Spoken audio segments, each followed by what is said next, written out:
මං අද ඔයාලට පෙන්නන්න යන්නේ වැක්ස් සෙක්ෂන් එකේ වැක්ස් කරලා ඊළඟට ඩයි සෙක්ෂන් එකට යන්න තියෙන සාරීස් අපි කොහොමද කැටගරි කරන්නේ කියලා. ඉතින් පළවෙනි ඩයි එක යන කලර්ස් යන එකම කලර්ස් යන සාරීස් ටික එකම ළඟට අරගෙන තමයි අපි ඊළඟ දවසේ ඩයි කරන තැනට යවන්නේ. ඉතින් අපේ මේ ප්‍රොසෙස් එකේ ලොකු චේන් එකක් හදලා තියෙන හින්දා මේක අපි ටැග් සිස්ටම් එකට තමයි යන්නේ.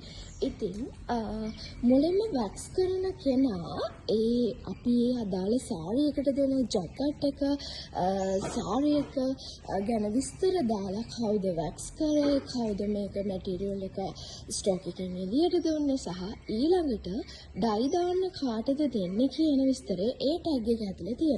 ඉතින් අපි වැක්ස් කරන කෙනා මේ විදිහට වැක්ස් කරලා ඉවර වෙලා තමන්ගේ රැක් එකේ සාරි එක වෙන් කරලා තිබ්බට පස්සේ ඩයි සෙක්ෂන් එකේ කෙනා ඇවිත් ටැග් එක සහ සාරිය තමයි අරගෙන යන්නේ. ඉතින් එතනදී ඩබල් චෙක් කරලා තමයි අපි ඩයි එකට සාරි එක යවන්නේ.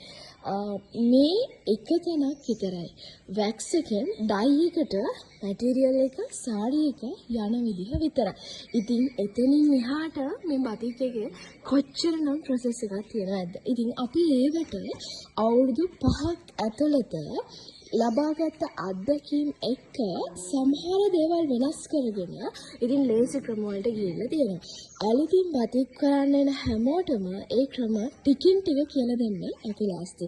ඉතින් ඒක හරියම අමාරු දෙයක් සහ ඒ අත්දැකීම් ගන්න අවුරුදු 5ක් ගියේ ඒක එච්චරකටම අමාරු දෙයක් සහ ඒ වෙතිත් ඒවත් හොයාගෙන තිබ්බේ නැති හින්දා ඉතින් මේ ටැග් සිස්ටම් එක කියන්නේ බතික් ෆැක්ටරි එකක් කරන්න පටන් ගන්න අයට හොඳම ක්‍රමයක් බවට පත් වෙනවා. ඉතින් මේකෙදි ඩැමේජ් වෙන ප්‍රමාණය අඩු වෙනවා. කවුද මේ වගකීම රෙස්පොන්සිබිලිටි එක දරන්නේ කියලා හඳුනා ගන්න පුළුවන් වෙනවා. ඉතින් ඊළඟට මොකක්ද ඒකට යන ඩයි එක කියලා අඳුර ගන්න පුළුවන්. ස්ටොක් එක කොහොමද මේන්ටේන් ඒ ගොඩක් තොරතුරු ඒ චූටි ටැග් එක ඇතුලේ අපිට ගන්න පුළුවන් වෙනවා. ඉතින් මේක තියෙන්නේ අපේ වැක්ස් සෙක්ෂන් එකේ ඊළඟට ඩයි වෙන්න තියෙන වැක්ස් සාරීස් ටික 2026 ජනවාරි 1 වෙනිදාට අනින ගොඩක් ඕඩර්ස් ඔන්න අපි අවලා ඉවරයි. මොකද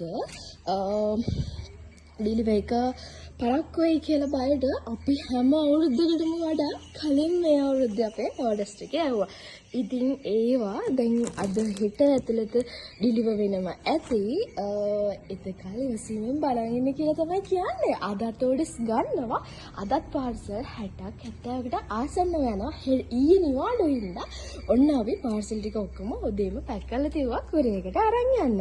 එහෙනම් අනිත් දවසෙත් මම පෙන්නන්නම් අපේ වැක්ස් සෙක්ෂන් එකේ තියෙන ස්පෙෂල් තැනක් ගැන.